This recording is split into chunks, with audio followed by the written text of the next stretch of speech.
Chance, I'm really excited about doing this. Like you mentioned before, I've known you for 15, 20 years now, if not longer.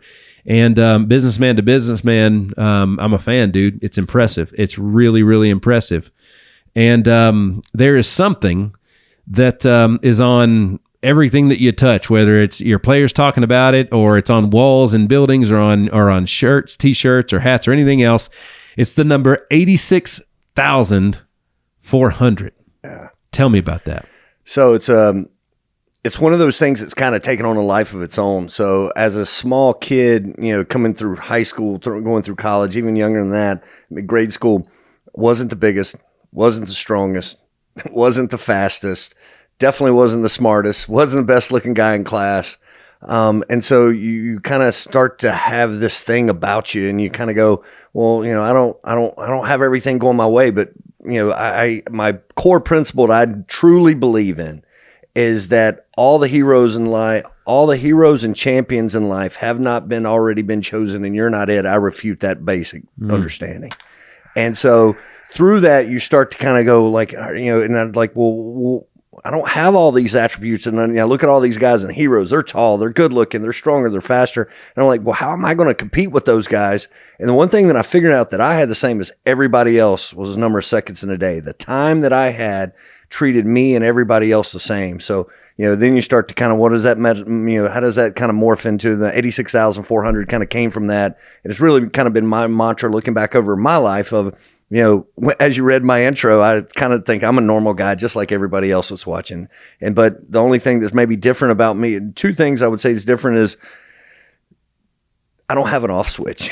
People always look at like these great, NFL players, people that are great coaches or whatever, and they are way smarter than I'll ever be. But everybody always tries to say, what do they have that they don't have?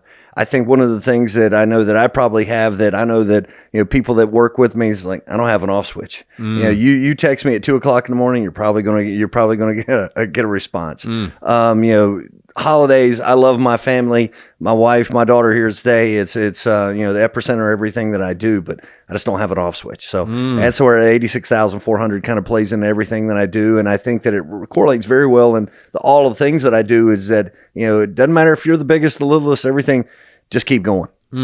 I love it. I couldn't agree more. So, all right. So you got Titan Sports Academy. We're going to talk about all these today, folks. Titan Sports Academy, Top Velocity Kennesaw, B&B Custom Creations. All right. So obviously, a man of your intelligence, those are all working together, right? So what's like, how did it seems like three totally different things. How do they kind of come together? Like, what are you actually about? Let's see. Let me how do I put this? I build brands that win, lead, and want to leave a legacy in everything that I touch.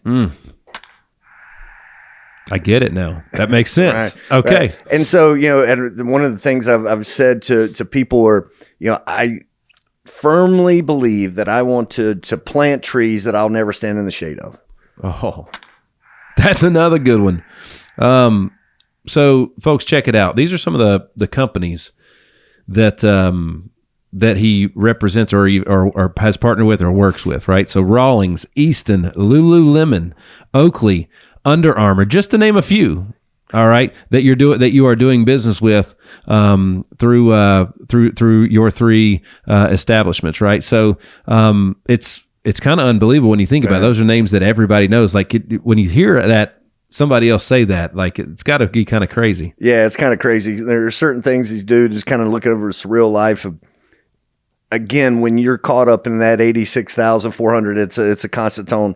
And when I'm paying attention and we talk about winning, what's important now and staying in that moment, you sometimes lose light of all the things that you're kind of involved with. And, I know one of the things I've seen on your podcast is like, be careful what you ask for, because when you wish for it, all you did want to eat. I know I messed up the phrase there a little bit, but we now come across all these things that stress us out, but back 10 years ago, we would have given anything to have that person's life, and now you have it. And so when you say those things, it's a bit surreal. It's humbling, but it's incredible relationships we have with, and again, surrounded by incredible people. All right.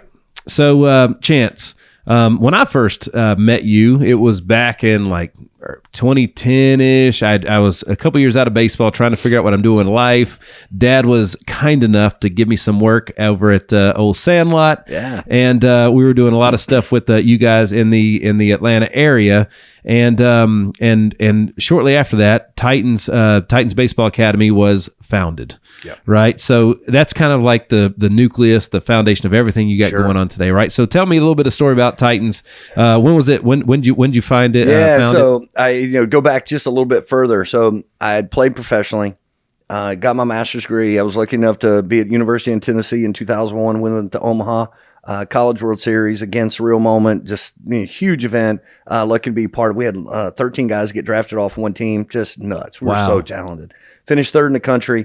So, moved to Atlanta, and a buddy of mine, his name's Miles Shota. He used to be the agent for closer for the Braves. Was it Rocker? No, it was Smoltz, John Smoltz. Got it. So John Smoltz was his agent. Miles was, and so I'd known him through the baseball world and got to meet John a couple times. Very nice guy, and he calls me and he goes, "Hey, I've got this kids team." He knew that I coached at Tennessee. He said, "Hey, I got this kids team over at East Cobb. Would you want to coach for it?" I'll never forget this moment as long as I live. I said, "Miles, I don't want to coach kids baseball. Be careful when you say never will I ever. Be careful. You hear me? Don't ever say never will I ever, because it was one of those moments you say never will I ever. And here I am, fast forward, 22 years later, we have 450 some odd families. We've had 1,200 kids go on and play college professional baseball. All the accolades after hearing that stuff makes me want to take a nap. But that's kind of where it started. So he asked me to come over. I was coaching East Cobb. I was there for 10 years, had just a wonderful experience, and kind of got to the place where it was probably kind of time for us to, maybe do our own thing. And so in 2013, we broke off from East Cobb due to Titan Sports Academy and kind of been on our own ever since. And, it's being an entrepreneur. It's not for the faint of heart. You're jumping into the deep end of the pool. And, a testament to my wife, God bless her. I don't think I paid myself for the first 18 months. And I think she basically came in and hit me over the head and said, "You don't pay each other. This is a hobby." And, but just from a business standpoint, went through a lot of ebb and flows, which I think we've all kind of been through from business. As we said earlier, you learn stupid tax, you do things wrong, and that's you pay stupid tax. Yeah. And did a lot of that early and along the way. But it's been just surrounded by incredible people and been just really blessed in a lot of ways. So, well, it's, and I can even remember year one. You were always, you had teams represented here in Nashville at Sandlot's World Championships and everything. And I can remember you got a funny story about the blue and the orange. Yes. You got a funny story about the blue and the orange. So I have a book called We Are Titans. And so what I realize is now we've been doing this 20 some odd years, and Amazon, you can find it on Amazon, Kindle as well. But the We Are Titans, I started realizing that you start to kind of get away from your core origin stories and how are we Royal and Orange? Because we're Titans, and so it looks like Cal State Fullerton. So kind of going back to my 86,400, in the 90s, Cal State Fullerton was the little engine that could. They didn't have a football team, but man, they'd play against the big dogs, UCLA, Texas, and they won national championships, incredibly successful. So when I was coaching at Tennessee in 2001, we play in the Kia Invitational at Cal State Fullerton.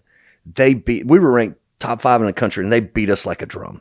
And so fast forward to the end of that year, we actually both end up making to Omaha, going to College World Series. They were on the other side of the bracket. We didn't play them when we were there, thank goodness. But they just, the Cal State Fullerton in the 90s, those guys were just a different breed. They had a chip on their shoulder, have bat, glove, will travel, take on anybody, don't care who you are. And so they had this kind of mantra about them. So when I got into travel baseball world, I was at East Cobb, everybody's the Yankees, the Braves, the Astros, and those are all your major league teams. I just really, when I got into pro baseball, I felt disconnected, it's just a different world, pro baseball and college baseball, different things. So I love my experience in college baseball, that camaraderie, that just, hey, we're on the team, we're going to dig a big hole and go to war together kind of thing. So I didn't want to be a professional team. I want to be a college team. So you would laugh, is that there were two teams that I came down to, and it was the Titans or the Shockers, what was it? Wichita State Shockers. Yep. And I honestly wanted to be the Shockers because I was going to be a disruptor. And Gary, who ran East Cobb at the time, and he said, well, if you do the Shockers, that brown is going to be like custom everything. And I was like, all right, well, I'll be the Titans. And, it's Cal State Fullerton. I remember like yesterday, I had a navy shirt on. And I remember I want to blue like this. And I don't want to be Texas orange because Gary and his teams are the Astros. And so they were like that Texas orange. I'll just be like the regular orange. And he was like, okay, I guess he writes blue and orange. So that was in like November. You fast forward to like April. Now, mind you, I told you I coached at University of Tennessee. So in April, I've opened the boxes, pulling them back, excited. I've got pinstripe pants, and because back then, pinstripes, that's normal. That's your custom uniform. Pinstripes day, that's a different thing. So I'm pulling open my uniforms, and I pull open that box, and I see white pants with royal blue pinstripe. I thought my head was going to explode because if you're a Tennessee guy, royal and orange would emulate a team south of the border of Georgia that would just so happen to be Florida. Tennessee, and at the time, Tennessee and Florida, you can't have Florida colors and be a true Tennessee fan. That's right. So my head exploded. So over the last 22 years, I've convinced myself that is now Titans colors, royal and orange. And so in the book, we talk about how we came up with royal and orange and that whole story. So it's kind of been a funny thing that's come full circle, and we've enjoyed it now. Well, man, and what year was it again that Titans Baseball Academy was formed? Well, 2003 is when we started Titans. 2013 is when we kind of broke off on our own, so you can use either of those dates. All right, so let's just say 2013 when you truly went out on your own. 2013. So, what year is this? 2025. Last 2025. So that's it's a dozen years. 12 years. Yeah. Dude, whether you made $1 or not, if you keep the doors open of a business for 12 years, that's impressive. Yeah. All right, that's what I say anyway. So. What is that? 80? There's some crazy stat that's like 80-90% of businesses, small businesses, close within their first 5 years anyway. 100%. 100%. It truly is incredible. And the fact that not only did you find a way to feed your own family, but to feed a whole bunch of other families along the way. Yeah. But I wanted, folks, when I'm saying Titans Sports Academy, it's not just a baseball club. All right. That's what it started out as. Sure. But what year was it that you I remember watching you online when you were building your field. I was like, holy cow, because we know all about that here. Dad built a field in 2014, out over at Shelby Park in field number 2. It was like you've got. Let's give them a lay of the land. There's that because there's indoor, there's fields outdoors, there's the team. Tell me all about it. So 2013, we broke off, and as I would probably say, I'm a business guy with a baseball problem. And so what I mean by that is that, if you have that version of the world, when I was at Tennessee, I got my master's degree. So I came from a mortgage and banking background. My mother, my stepdad, my sister, my uncle, my aunt, everybody's in the mortgage business. And I was in the mortgage business for a little while before getting back into the baseball world. With that being said, you just kind of look at things with that business light. So when I got into the baseball business, it's a business. You sell widgets, you sell tires, you just happen to sell baseball. And so when you start to kind of go down that path, you start to kind of dissect it with that version of the world. And, there's certain things that you just have to say, all right, here, everybody talks about, well, how much money you make? Well, it's not how much money you make, how much money you make. Not how much money you brought in. And that's a bad word when you start talking about youth baseball and stuff like that. Sure. But the reality is that, I want to do business with people that are successful. If they're successful, then they're going to be in a good place to be able to take care of my kid or take care of these things that go along with it. And so, being able to kind of bridge all those gaps to be able to truly, what I've found is that if I'm putting my players and those families' best interests at heart, and I'm truly giving them a quality service and really putting their best interest, then all the other stuff takes care of itself. I just I'm gonna put the comma in the right place on my notes over here. So you 1,200 kids have gone off to play college baseball. 1,200 more that came directly out of the Titans program. So 1,200. You say you've been up 12 years. Think about that math. Yeah. So you're putting 1,000 kids a year into college baseball. 100. Oh, yes. Right. Good God, my math's horrible. You didn't carry the decimal. Yeah, that's right. I wrote it down wrong. 100 kids a year into college baseball. And so, dude, to say that, and here's what I would say. We've been lucky to change people's life.